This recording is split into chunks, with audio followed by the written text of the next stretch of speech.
bag. My general impression is an adult male, laying supine. Sir, can you hear me? There's no response, right? Any painful stimuli? No response to pain. Okay, so then I'm gonna go through my CAB. Check radial carotid pulse. Do I have a radial carotid pulse? No, this is a code scenario. All right, BLS provider, go ahead and start CPR, start BVM ventilations for me. We're gonna expose the patient.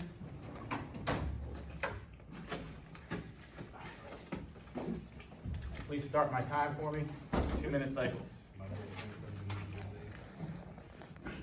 Put the pads on just like we normally do.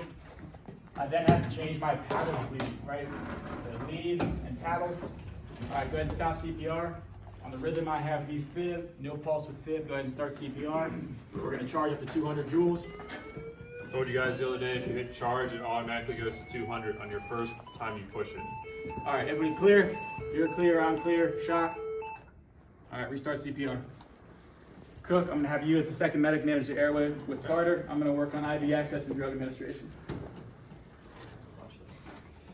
At this point, I have my officer here. I'm gonna tell him, hey, could you go talk to the family? Could you go get any pertinent past medical history on this patient? And then driver, you got time for 2 minutes, right? Yep. Awesome. That loops back forward here.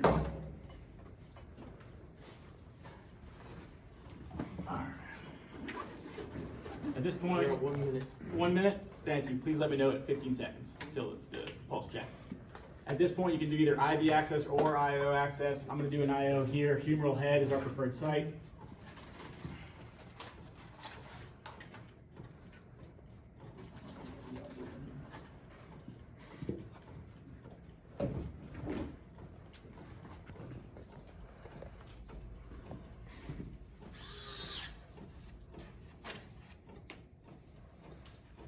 Sharps away.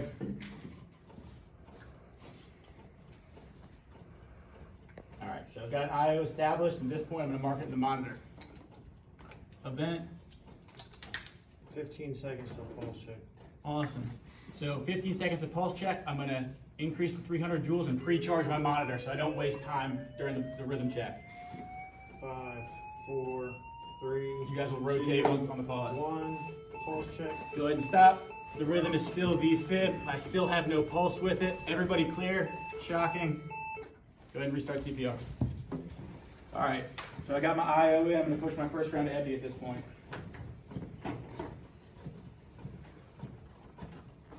One milligram, 1 to 10,000, right route, patient medication, date, dose. I'm gonna document in the monitor. That's pushed. You can either mark it just as generic if you don't have time, or you can actually mark it as an epinephrine right here. All right, first epi's in. I'm gonna start my watch for 4-minute intervals. At the next rhythm check, me and you are gonna switch, or you guys are gonna switch, and we're gonna get the backboard up under him. Okay? Sound good. How's your bag compliance? Good. Good bag compliance. All right, we've got that connected to 100% oxygen. We've got our second medic working on his airway management. You want to consider your H's and T's early, right? H's and T's. T's are toxins, thrombosis, tamponade, tension pneumo. Let's give a quick listen to his lung sounds and make sure we don't have a tension pneumo, right? So we're gonna get bilateral breath sounds. In this situation, we'll say they're clear, right? Trauma, no trauma here. Patient doesn't look like he has any trauma. Did you get back with any information from the wife? Yes. Yes, right? So we're gonna take that information. If he has a history of non-functioning kidneys, if he has a history of medication, abuse or anything like that, it's gonna lead us to think about toxins. And then our H's, there's no more hyper or hypoglycemia. We can think about our hydrogen ion acidosis. We can think about hyperthermia. I don't really see any of those here. I'd say medical history is pretty, benign. He has a history of high blood pressure. He has a history of high blood pressure. Well, that's it, guys. It's not very high right now. When preparing to Well, do, he took his medicine this morning. when preparing to put the board under, 15 seconds. perfect. Again, increase my joules, 360. I'm gonna charge. All right. When you switch over to do airway, I want you to slide the board under, you understand? 3, 2, 1, time. All right, the rhythm is V-fib. Everybody clear? Jockey. Gonna restart CPR. All right, so we've given 3 shocks. Let's say it's been 4 minutes. I'm gonna go ahead and start giving my amiodarone. Initial dose, 300 milligrams. 300 IO, that's pushed, and let's say it's time for our epi as well. It's been 4 minutes. I'm gonna go ahead and take my epi, push my second epi. Again, I'm gonna mark both those in the monitor. You know, mark another epi, mark the ambulatory administration. We're getting the, what's it called, the Lucas set up. We've got end titles, so we're gonna start continuous end title monitoring, seeing where we're at, maybe kind of get an idea of how long this patient's been down for. Through our IO, we'll also hook up some LR, right? Let's run that wide open. We can get a blood sugar stick, see if it's high. We can check our pupils at this point, right? Dilated, unresponsive, means it's probably, you know, very little brain activity, or maybe that they're, you know, they're equally responsive to light, meaning this patient has a pretty good chance of coming back. Again, send, you know, the officer, send somebody to go comfort the family, kind of inform them of what's going on. You'd be less surprised. You guys have any ideas for this code? No, your back compliance still good? Yep. Cool. Again, we have no signs of trauma. We can continue to expose this patient if it's necessary. All right. So let's say it's our 15-second mark. Is it pretty close? Nah, you got 30 seconds. All right. We'll wait and do it for the full time. All right. So, you know, at this point too, we've given our shocks. This patient's in the shock rhythm.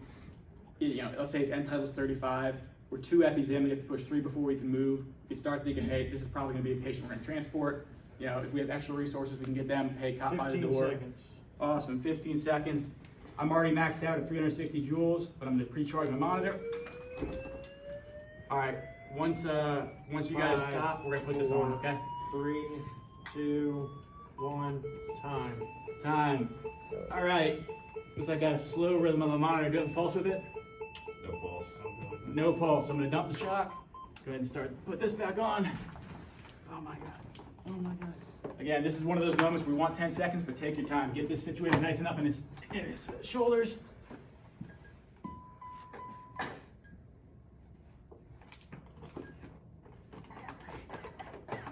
All right. No pulse. The rhythm's now PEA, correct? Right. Pulseless rhythm. So we're gonna get my second medic. He's gonna go ahead and manage the airway for me. He's gonna do the tube. We've already given him 300 dose of amiodarone. Right now it's not indicated for the additional 150 milligram dose because he's not in a shockable rhythm anymore, right?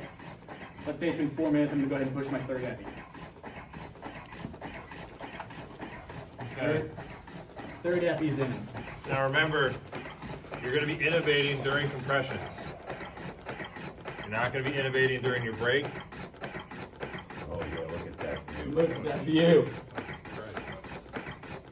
What is up with this douche? That's actually a good thing to do if you have the ability. When one medic's innovating, the other medic can be looking over your shoulder and visualizing everything you see. Black line past the cords. I'm going to break off, pull my blade, pull my bougie, inflate my cuff. I'm going to visualize 22 at the teeth, 752. I'm going to get my BVM with end title. I'm going to have a partner or myself auscultate. Maybe the partner will hold and bag. We're going to auscultate both lung fields, epigastrum, and we're going to secure. We're going to look for our end title on our monitor. Are we going to see a spike? Are we seeing plateauing? Are we seeing good waveform? 15 seconds. All right, 15 seconds. I'm gonna go ahead and pre-charge my monitor. Again, we've maxed out the dose already, so we're gonna charge. 5, 4, 3, 2, 1, time. All right. I see your rhythm on the monitor. You have a pulse. Got pulse. I got a pulse. We're gonna dump the shock. So we're gonna start our ROSC care now. So what we're gonna do is get a full set of vitals on the patient. I want a blood pressure and I want an immediate 12 lead EKG to see if there's any signs of MI. This patient's above 18 years old and not a traumatic arrest, so we're gonna start our neuroprotective hypothermia.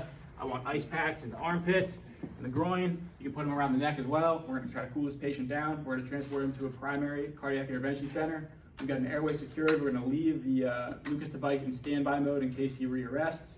Depending on his blood pressure, we can consider either an additional fluid bolus or an epi drip. The rate is right around 120 right now, so there's no need to pace or cardio over. We're gonna package this patient up and transport priority 1 to the closest cardiac intervention center. Just do it like that, you guys all pass. Good to go? Got it.